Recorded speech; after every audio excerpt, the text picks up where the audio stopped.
साखर उत्पादनात राज्याचा क्रमांक घसरलाय. 24 लाख टनांची घट अपेक्षित असल्यानं देशातील गाळप हंगामाची सांगतेकडे वाटचाल आहे. राज्यात 30 कारखान्यांची गाळप हंगामाची सांगता झाली. आतापर्यंत 68 लाख टन साखर उत्पादन झाले.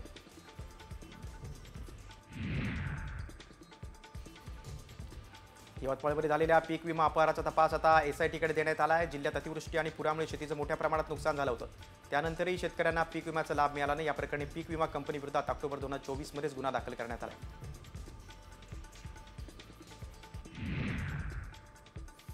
धाराशिव जिल्हाधिकारी कार्यालयासमोर अनुदानासाठी 70 वर्ष वृद्ध शेतकऱ्यांनी आमरण उपोषण केलं. त्याला त्यांनी चुकीचा अहवाल सादर केल्यानं अनुदान मिळण्यास अडथळा येतोय म्हणून त्यांनी आमरण उपोषण सुरू केलेले आहे. जोपर्यंत न्याय मिळत नाही तोपर्यंत उपोषण आपलं सुरूच राहील असा निर्धार त्यांनी केला.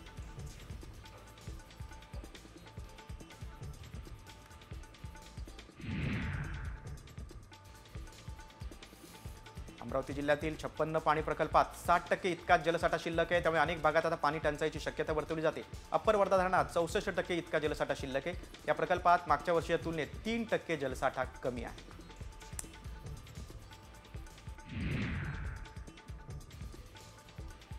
नांदेड जिल्ह्यात फेब्रुवारी महिन्यातच दुष्काळाची चिन्ह दिसू लागली आहेत. भूजल पातळी अचानक घटल्यानं बोर, विहिरी आटल्या. शेतातील उभं पिकं करपून गेलेत.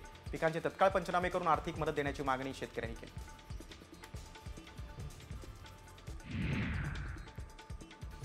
अंबरनाथ तालुक्यातील चामटोली गावात रस्ता नसल्यानं नागरिकांना त्रास सहन करावा लागतोय. गर्भवती महिला, वृद्ध, शाळकरी मुलांना दगड धोंड्यातून प्रवास करावा लागतोय. दुर्घटना घडू नये म्हणून लवकरात लवकर हा रस्ता तयार करावा अशी मागणी गावकऱ्यांनी केली.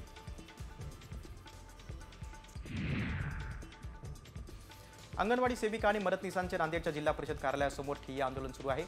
अंगणवाडी सेविकेला शासकीय कर्मचाऱ्यांचा दर्जा देण्यात यावा त्यासह इतर मागण्यांसाठी हे आंदोलन होते. मागण्या मान्य न झाल्यास तीव्र आंदोलन करण्याचा इशारा दिला. शासकीय कर्मचाऱ्यांना दर्जा मिळाला पाहिजे. कोल्हापुरात थकीत बिलांसाठी ठेकेदार कंत्राटदार आक्रमक झाले. सरकारने 1 मार्चपर्यंत थकीत बिल द्यावीत अन्यथा तीव्र आंदोलनाचा इशारा ठेकेदार कंत्राटदारांनी दिलेला आहे. राज्यात 27,000 कोटी रुपयांची बिलं थकीत असल्याचा आरोप होते.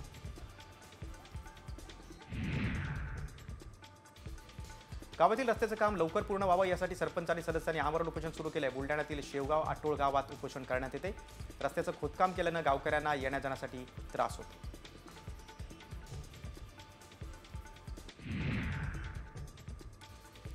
जालन्यात प्रधानमंत्री जन आरोग्य योजनेच्या आरोग्य मित्रांनी बेमुदत संप पुकारलाय. वेतन कायद्यानुसार वेतन देण्याची मागणी या आरोग्य मित्रांची आहे. जिल्ह्यातील 26 आरोग्य मित्र बेमुदत संपावर गेलेत.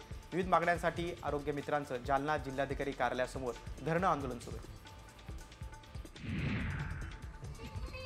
कोल्हापूर जिल्हा परिषदेच्या सांस्कृतिक कार्यक्रमात कर्मचारी आणि अधिकाऱ्यांनी ठेका धरला आहे. अगदी COS कार्तिकेयन सुद्धा या नृत्यात सहभागी झाले होते. पन्हाळ्याच्या अमोल घोलप यांनी महिला वेशात केलेली लावणी सर्वांना भुरळ पाडणारी ठरली.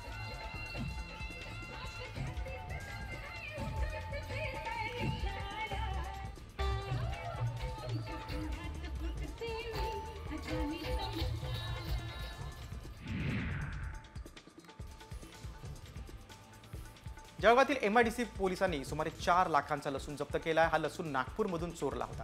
एका बंद बेकरीत लसणाच्या गोण्या असल्याची माहिती पोलिसांना मिळाली होती. बेकरी मालकाला याविषयी विचारल्यानंतर त्यानं उडवाउडवीची उत्तर दिली. पोलिसांनी त्याला ताब्यात घेऊन गुन्हा दाखल केला.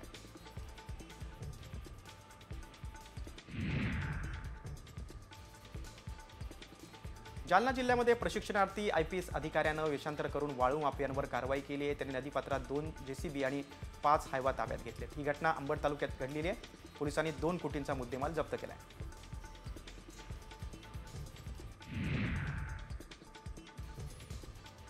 उत्तर प्रदेशमध्ये झालेल्या कौटुंबिक वादातून तरुणाची भिवंडीमध्ये निर्घृण हत्या करण्यात आलेली आहे. वादाचा राग मनात धरून 5 जणांनी तरुणाच्या हत्येचा कट रचला.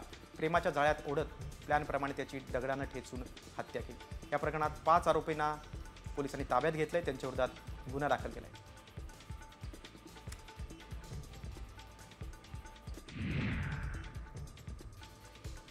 जालन्यात अवैधरित्या सुगंधित तंबाखू विकणाऱ्या 2 दुकानांवर पोलिसांनी छापा टाकलाय. चंदनजिरा पोलिसांनी कारवाई केली. या कारवाईमध्ये 5 लाख रुपये किमतीचा मुद्देमाल जप्त केला.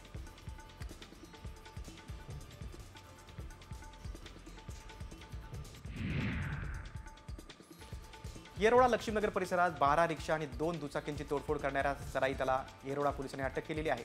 पुण्यातील ज्या भागात या गुंडानं वाहनांची तोडफोड केली त्याच भागात पोलिसांनी त्याची धिंड काढली.